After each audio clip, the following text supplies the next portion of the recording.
സനമിനെ ഈഗിറ്റിനെയും കാണിച്ചുകൊണ്ട് തന്നെയാണ് episode number 124 തുടങ്ങുന്നത്. ഈഗിറ്റ് സനമിൻ്റെ അടുത്ത് ചോദിക്കുകയാണ്, ഇന്ന് ബുക്ക് പബ്ലിഷ് ചെയ്യാനുള്ള ലാസ്റ്റ് ഡേറ്റാണ്. സനം, ജാൻ അത് വായിച്ചിട്ട് തിരിച്ചു തന്നോ?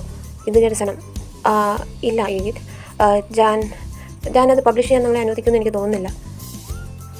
അതെന്നെ പരിപാടിയാണ് പറയണേ, അതൊന്നും നടക്കില്ല. സനം, നീ ചെന്ന് ജാൻ്റെ അടുത്ത് നിന്ന് ബുക്ക് വാങ്ങിച്ചിടുക, കൂടെ ഞാനും വരാം. ജാനിനെ കാണാനായിട്ട് ഈഗിറ്റും സനമും കൂടെ മൗണ്ടൻ ഹൗസിൽ പോകുന്നു. സനം തടഞ്ഞിട്ടും ഈഗിറ്റ് വരാണ്ടിരിക്കുന്നില്ല. സനം ഈഗിറ്റിൻ്റെ അടുത്ത് പറയാണ്, ഈഗിറ്റ് നിങ്ങൾ ഇവിടെ ഇരിക്കുക, ഞാൻ ചെന്ന് ജാൻ്റെ അടുത്ത് സംസാരിച്ചിട്ട് വരാം. പക്ഷേ ഈഗിറ്റ് അത് കേൾക്കുന്നില്ല. സനമിനെ അവിടെ ഇരുത്തി ഈഗിറ്റ് അങ്ങോട്ട് പോകുന്നു. ജാൻ അവിടെ ആ ബുക്ക് വെച്ചിട്ട് എങ്ങോട്ടോ പോയേക്കാണ്. ഈഗിറ്റ് ആദ്യം തന്നെ ആ ബുക്ക് എടുത്ത് വായിച്ചു. സനം അതിൽ എഴുതിയേക്കാണ്, ഞാൻ എന്താണ് ചെയ്യേണ്ടത്? എന്നെ എപ്പോഴും ഹേർട്ട് ചെയ്തുകൊണ്ടിരിക്കുന്ന ആ രാജകുമാരൻ്റെ കൂടെ പോകണോ?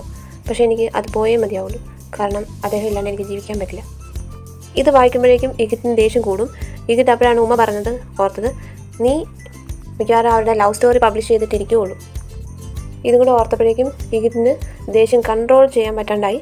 ജാൻ വരുന്ന കണ്ടിട്ട് ഈഗിറ്റ് പെട്ടെന്ന് ആ ബുക്ക് എടുത്ത് അവിടെ കത്തിച്ചുകൊണ്ടിരിക്കുന്ന തടിയിലേക്ക് എറിയുന്നു. ജാൻ കാണുന്നതിന് മുമ്പായിട്ട് അവിടെ ഒളിച്ചിരിക്കുന്നു. ജാൻ വരുമ്പോഴേക്കും ഈഗിറ്റ് ആദ്യമായിട്ട് അവിടെ വരുന്ന പോലെ പുറത്തേക്ക് വരുന്നു. ബുക്ക് കത്തുന്നത് കണ്ടിട്ട് ഈഗിറ്റ് പറയുകയാണ്, അയ്യോ ജാൻ, നിങ്ങൾ സനമിൻ്റെ ബുക്ക് കത്തിച്ചോ? എന്തായി ചെയ്തത് എന്ന് പറഞ്ഞ് ഭയങ്കര ഉറക്കെ അലറുകയാണ്. ഇത് കേട്ട് സനം വേഗം അങ്ങോട്ട് ചെല്ലുന്നു. ജാൻ ഈഗിറ്റിൻ്റെ അടുത്ത് പറയണേ, നീയാണത് കത്തിച്ചത്, എന്നിട്ട് നീ എന്നോട് ചോദിക്കാൻ നിൽക്കുന്നു എടാ എന്ന് പറഞ്ഞാൽ അങ്ങോട്ടും ഇങ്ങോട്ടും രണ്ടുപേരും മൽപ്പിടുത്തം നടത്തുകയാണ്. മൽപ്പിടുത്തത്തിൻ്റെ ഇടയ്ക്ക് ഈഗിറ്റ് മറിഞ്ഞു വീഴുന്നു. അത് കണ്ട് സനം വരുന്നു. സനം, ഈഗിറ്റ് എന്ത് പറ്റി? എന്നാലും ജാൻ ഈഗിറ്റോട് ഇത് ചെയ്യണ്ടായിരുന്നു. അങ്ങനെ എല്ലാവരും കൂടെ ഹോസ്പിറ്റലിൽ എത്തുന്നു. സനം സങ്കടപ്പെട്ട് ജാൻ്റെ അടുത്ത് പറയാണ്, എന്നുള്ള ദിശ ഈഗിറ്റിൻ്റെ അടുത്ത് കാണിക്കണ്ടായിരുന്നു ജാൻ. അപ്പോഴേക്കും അവിടെ എമറ വരുന്നു, ലൈല വരുന്നു. എല്ലാവരുടെ അടുത്തും സനം കരഞ്ഞുകൊണ്ട് കാര്യങ്ങൾ പറയാണ്. ജാൻ പറയാണ്, ഞാനൊന്നും ചെയ്തില്ല, ഞാൻ വേണമെങ്കിൽ പോയി മാപ്പ് പറയാം. അപ്പോഴേക്കും മിസ്സിസ് ഉമ്മ കരഞ്ഞുകൊണ്ട് വരികയാണ്. മിസ്സിസ് ഉമ്മ പറയാണ്, ഓ സ്പൈനൽ കോഡിന് ഇഞ്ചുറി, ഇനി അവൻ എണീറ്റ് നടക്കുമെന്ന് തോന്നുന്നില്ല, അങ്ങനെ ഡോക്ടർമാർ പറയണേ. ജാൻ ഇത് കേട്ടിട്ട് വളരെയധികം സങ്കടം വരുന്നു. ജാൻ പറയാണ്, ഞാൻ പോയി മാപ്പി വയ്ക്കാമെന്ന് പറഞ്ഞിട്ട് ഈഗിറ്റിൻ്റെ അടുത്തേക്ക് പോകുന്നു. എല്ലാവരും ജാൻ്റെ പുറകെ ചെല്ലുന്നു. ഈഗിറ്റ് എന്നോട് ക്ഷമിക്കണം എന്ന് ജാൻ പറയുമ്പോഴേക്ക് ഈഗിറ്റ് പറയാണ്, നീ ഒന്നും മിണ്ടരുത്, എനിക്ക് നിൻ്റെ മുഖം പോലും കാണണ്ട, ഇറങ്ങി പോടാ അവിടുന്ന്, എനിക്ക് നിന്നെ കാണുന്നേ ഇഷ്ടമല്ല. അപ്പം ജാൻ അങ്ങ് പോകുന്നു. സനം പുറകെ എന്നിട്ട് ജാൻ്റെ അടുത്ത് ചോദിക്കുന്നു, ജാൻ എന്തിനാണ് ജാൻ ഇത്രയും ദേഷ്യം? ഇപ്പം ഈഗിറ്റിൻ്റെ ജീവനെങ്ങാനും പോയായിരുന്നെങ്കിൽ എന്താകുമായിരുന്നു നിങ്ങളുടെ സ്ഥിതി? ഈഗിറ്റിൻ്റെ സ്ഥാനത്ത് ഞാനായിരുന്നെങ്കിലോ എന്നെ അതുപോലെ തന്നെ ചെയ്യുമായിരുന്നു. ഇത് കേട്ട് ജാൻ, ഞാൻ ഇൻറ്റൻഷനലി അതൊന്നും ചെയ്തതല്ല, പിന്നെ നിൻ്റെ ബുക്ക് അത് ഞാനല്ല കത്തിച്ചത്, എനിക്കത് കത്തിക്കേണ്ട ആവശ്യമില്ലായിരുന്നു, ഞാൻ അങ്ങനെ ചെയ്തിട്ടില്ല സനം. ഇത് കേട്ട് സനം, ജാൻ നിങ്ങൾ ആ ബുക്ക് വായിച്ചിരുന്നോ? നമ്മുടെ ഇടയിൽ ഉണ്ടായ കാര്യങ്ങളായിരുന്നു ഞാനതിൽ എഴുതിയിരുന്നത്.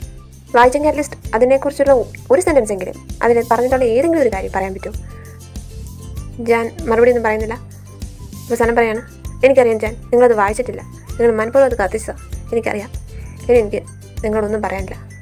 ഇത് കേട്ട് ജാനിന് വളരെയധികം ദേഷ്യം വരുന്നു, സങ്കടം വരുന്നു. ജാൻ പറയാണ്, സനം നിന്നെ ഹർട്ട് ചെയ്യാൻ ഞാൻ ഉദ്ദേശിച്ചിട്ടില്ല, ഇനി എൻ്റെ പ്രസൻസ് നിനക്ക് വിഷമമാവുന്നുണ്ടെങ്കിൽ ഞാൻ പോയേക്കാം എന്നേക്ക് പോയി. ഇത് കേട്ട് ജാനും വളരെയധികം കരയുന്നു. ജാനും വണ്ടി ഓടിച്ചുകൊണ്ട് കരയാണ്. അടുത്ത സീനിൽ കാണിക്കുന്ന മിസ്സസ് ഉമ്മേനെയും ഈഗിറ്റിനെയാണ്. ഈഗിറ്റിനൊന്നും പറ്റിയില്ലായിരുന്നു. ഈഗിറ്റ് വീൽ ചെയറിൽ നിന്ന് എണീറ്റ് ഉമ്മയുടെ അടുത്ത് കൺഗ്രാജുലേഷൻസ് എന്ന അഭിനയമായിരുന്നു. രണ്ടുപേരും അങ്ങോട്ടും ഇങ്ങോട്ടും കൺഗ്രാജുലേറ്റ് ചെയ്യുന്നു. വർഷങ്ങൾക്ക് ശേഷം ജാൻ പാരീസിലേക്ക് വരികയാണ്. സനം തൻ്റെ ഫീനിക്സ് പക്ഷികളുടെ സ്റ്റോറി പബ്ലിഷ് ചെയ്തതിന് ശേഷം ഇൻ്റർവ്യൂ കൊടുക്കുകയാണ്. ഇടയ്ക്ക് വെച്ച് സനം തൻ്റെ പഴയ കാര്യങ്ങളൊക്കെ ആലോചിക്കുകയാണ്. ജാൻ അവിടെ ഇരിക്കുന്ന പോലെ സനമിന് തോന്നുന്നുണ്ട്. അപ്പോഴേക്കും ഇൻ്റർവ്യൂവേഴ്സിൽ ഒരാൾ ചോദിക്കുകയാണ്, സനംജി എന്താണ് ഈ ഫീനിക്സ് പക്ഷിയുടെ കഥ? ഫീനിക്സ് പക്ഷി തൻ്റെ ഇണയെ കാണാനായിട്ട് സമുദ്രങ്ങളുടെ മേളിൽ കൂടെ പറക്കും. പക്ഷേ ഒരിക്കലും അവർ സക്സീഡ് ചെയ്യില്ല, അവർ കുറച്ച് കഴിയുമ്പോൾ മരിച്ചു പോകും. അപ്പോഴേക്കും വേറൊരു ഇൻ്റർവ്യൂ ചോദിക്കുകയാണ്, ഇത് നിങ്ങളുടെ സ്വന്തം സ്റ്റോറിയാണെന്നല്ലേ പറഞ്ഞത്, അപ്പോൾ നിങ്ങൾക്കിപ്പോൾ 3 കുട്ടികളും ഹസ്ബൻഡും ഒക്കെ ഉണ്ടെന്നാണ് പറയണേ? ഏയ് അത് ഞാൻ നല്ലൊരു എൻഡ് കൊടുത്തതേ ഉള്ളൂ, ഒരു ഫെയറി ടെയിൽ അത് കൊടുത്തൊന്നുമില്ല. അപ്പോഴേക്കും ഞാൻ അതിൽ പാസ് ചെയ്ത് പോകുന്നു. സനം ഇതൊന്നും അറിയാണ്ട് ഈഗിറ്റിൻ്റെ അടുത്ത് പറയാണ്, 4 hours കൂടി ഇല്ലേ, ഞാനിപ്പോൾ വരാം എന്ന് പറഞ്ഞ് നടക്കുന്നു. അപ്പോഴേക്കും അവിടെ കോരിച്ചൊരിയുന്ന മഴ. സനം ഓർക്കുകയാണ്, ജാൻ എന്നെ മീറ്റ് ചെയ്തത് ഇതുപോലെ ഒരു മഴയത്താണ്. അപ്പോഴേക്കും അവിടെ കാണുന്ന തിയേറ്ററിലേക്ക് സനം കയറുന്നു. ജാനും പുറകെ കയറുന്നു. സനമിൻ്റെ ബാക്ക് സൈഡ് കണ്ടപ്പോഴേ ജാനിന് മനസ്സിലായി ഇത് സനമാണെന്നുള്ള കാര്യം. രണ്ടുപേരും മാത്രമേ ഉള്ളൂ തിയേറ്ററിൽ. ഷോ തുടങ്ങി. സനമിൻ്റെ പൊട്ടിച്ചിരി കണ്ടിട്ട് ജാൻ സനമിനെ നോക്കിക്കൊണ്ടിരിക്കുന്നു. കുറച്ച് നേരം കഴിഞ്ഞപ്പോഴേക്കും സനം വളരെയധികം സങ്കടപ്പെട്ട് കരയാൻ തുടങ്ങി. ജാൻ പതുക്കെ ഇറങ്ങി പോവുകയാണ്. ജാനെ നേരിൽ കണ്ടിട്ട് സനം ഓടി ചെല്ലുന്നു നോക്കുന്നു. അത് ജാനായിരുന്നു എന്നുള്ള കാര്യം സനം റിയലൈസ് ചെയ്യുന്നു. ജാൻ പോകാൻ തുടങ്ങുമ്പോഴേക്കും അവിടെ രമിത എന്ന് പറഞ്ഞ ഒരു ആൻറ്റി വരുന്നു. ജാൻ, നിങ്ങൾ പോവുകയാണോ? എൻ്റെ ഡിറ്റക്റ്റീവ്സ് നിന്നെ പിടിച്ചു. എനിക്ക് ഉറപ്പുണ്ടായിരുന്നു അവർ കണ്ടുപിടിക്കുന്നു. നീ എന്താ ഇത്ര പെട്ടെന്ന് പോകുന്നത്? മിസ്റ്റർ അസീസിനെ നിനക്ക് കാണണ്ടേ? എമറെ മിസ്റ്റർ അസീസിനെ കണ്ട് കെട്ടിപ്പിടിക്കുന്നു. പപ്പാ, എന്നോട് ക്ഷമിക്കണം. ഞാൻ നിങ്ങൾ ഉയർത്തിക്കൊണ്ട് വന്ന ആ ബിസിനസ് സാമ്രാജ്യം മൊത്തം തകർത്തു കഴിഞ്ഞു. എന്നെക്കൊണ്ട് സാധിച്ചില്ല. എന്നോട് ക്ഷമിക്കും. ഇത് കേട്ട് മിസ്റ്റർ അസീസ്, അത് കുഴപ്പമില്ല മൈസാൻ. എപ്പോഴും പ്രോഫിറ്റ് ഉണ്ടാക്കിയാൽ മാത്രം പോരല്ലോ. പണം വരും പോവും. നീ ലൈലനെ കൊണ്ട് ഇവിടെ ഇടയ്ക്ക് വരണം. നല്ല റെസ്റ്റോറൻറ്റാണ്. അപ്പോഴേക്കും എമറെ, അതെ, ഞങ്ങളൊരു വീട് പണിയുന്നുണ്ട്. അതുകൊണ്ട് മിസ്സസ് മിൽക്കി വേ ആൻറ്റിയുടെ വീട്ടിലാണ് ഞാനിപ്പം നിൽക്കുന്നത്. ജാനിനെക്കുറിച്ച് എന്തെങ്കിലും ഇൻഫർമേഷൻ കിട്ടിയോ? അവൻ നിനക്ക് ഇപ്പോഴും കത്തയക്കാറുണ്ടോ? പപ്പാ, ജാൻ വളരെയധികം വിഷമിച്ചായിരുന്നു ഇവിടുന്ന് പോയത്. മിസ്സസ് രമിതയും ജാനോട് സംസാരിക്കുകയാണ്. രമിത പറയാണ്, നീ അറിഞ്ഞായിരുന്നോ നിൻ്റെ അനിയൻ എമറെ ബിസിനസ് മൊത്തം തകർത്ത് കുട്ടിച്ചോറാക്കി എംപ്ലോയീസിനെ നടുറോട്ടിലേക്ക് ഇറക്കി വിട്ടു. മിസ്റ്റർ അസീസ് തൻ്റെ വീട് പോലും വിറ്റു ഇതിനു വേണ്ടി. പിന്നെ നിൻ്റെ പെണ്ണാ സാനം, പാവം, അവൾക്കെന്താ സംഭവിച്ചതെന്ന് അറിയണ്ടേ? ഇത് കേട്ട് ഞാൻ, വേണ്ട രമിത ആൻറ്റി, എനിക്കൊന്നും അറിയണ്ട. ഞാനൊരു ചതിയന. എനിക്ക് സ്നേഹിക്കാനോ സ്നേഹിക്കപ്പെടാനോ ഉള്ള യോഗ്യതയില്ല. രമിത ആൻറ്റി പറയാണ്, ജാൻ മിസ്റ്റർ അസീസിനെ ഒന്ന് കണ്ടിട്ടേ പോകാവുള്ളൂ എന്ന് പറഞ്ഞൊരു ഗിഫ്റ്റും കൊടുത്തിട്ട് അവിടെ നിന്ന് ഇറങ്ങി പോവുകയാണ്. സനം തന്നെ തെറാപ്പിസ്റ്റ് ഡെന്നീസിനെ വിളിക്കുകയാണ്. ഡെന്നീസ്, ഞാൻ ഒപ്പേറ ഹൗസിൽ വെച്ച് ജാനിനെ കണ്ടതാണ്. എനിക്ക് ഉറപ്പുണ്ട് ഞാൻ തന്നെ അതെന്ന്. അപ്പോൾ സനം, എനിക്ക് തോന്നുന്നത് ഇതെല്ലാം നിൻ്റെ തോന്നലാണ്. അപ്പോഴേക്കും ഇന്ന് ഇടയ്ക്ക് വല്ല സ്വപ്നങ്ങളോ മറ്റോ കണ്ടായിരുന്നോ? ഇത് കേട്ട സനം, അതെ, ഇന്ന് ഇൻ്റർവ്യൂവിൻ്റെ ടൈമിൽ ഒരു സ്വപ്നം കണ്ടായിരുന്നു. ഓ, അതുകൊണ്ടായിരിക്കും. എനിവേ, മെഡിസിൻ എടുക്കാൻ മറക്കരുത്.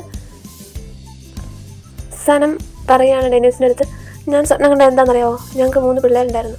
അതിൽ ആൺകുട്ടിയുടെ തല നിറച്ച മുടി ഉണ്ടായിരുന്നു, ബ്രൗൺ കളർ മുടി. പിന്നെ 2 പെൺകുട്ടികളും ഉണ്ടായിരുന്നു. എന്ത് രസമായിരുന്നു ഞങ്ങളുടെ ലൈഫ്. നല്ല ഹാപ്പി ഫാമിലി ആയിരുന്നു.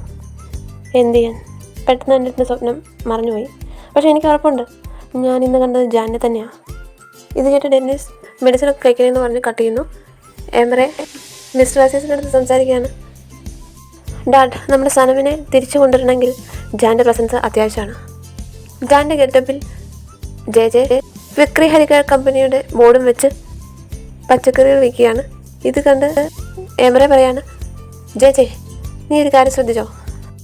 ജെ നമുക്ക് വീണ്ടും കമ്പനി സ്റ്റാർട്ട് ചെയ്യാം. എൻ്റെ നിറച്ചും പൈസ ഉണ്ട്. അത് നല്ല കാര്യമെന്ന് പറഞ്ഞിട്ട് 2 പേരുടെ പച്ചക്കറി വീണ്ടും വിൽക്കാൻ തുടങ്ങുന്നു. എമറെ മിക്കിവേൻ്റെ അടുത്തും ഉമ്മയുടെ അടുത്തും പറയുകയാണ്, എൻ്റെ ഫാദർ മിസ്റ്റർ അസീസ് വന്നിട്ടുണ്ട്, അമ്മേനെ ഒന്ന് കാണണമെന്ന് പറഞ്ഞിട്ടുണ്ട്. മിസ്സസ് ഉമ്മ പറയണം, എൻ്റെ തലയൊക്കെ വെട്ടിപ്പൊളക്കുന്നു, എനിക്കൊന്ന് സംസാരിക്കണം. അമ്മയുടെ അടുത്തൊന്നും പറയാനില്ലെന്നാണ് അച്ഛൻ പറഞ്ഞത്. ഇതോടുകൂടി ഈ എപ്പിസോഡ് തീരുകയാണ്. അടുത്ത എപ്പിസോഡ് ഞാൻ അപ്ലോഡ് ചെയ്യുന്നത് കാണാനായിട്ട് എൻ്റെ ചാനൽ ഒന്ന് സബ്സ്ക്രൈബ് ചെയ്യണേ. ഇഷ്ടപ്പെട്ടാൽ ലൈക്ക് ചെയ്യാനും ഷെയർ ചെയ്യാനും മറക്കല്ലേ. Thank you so much.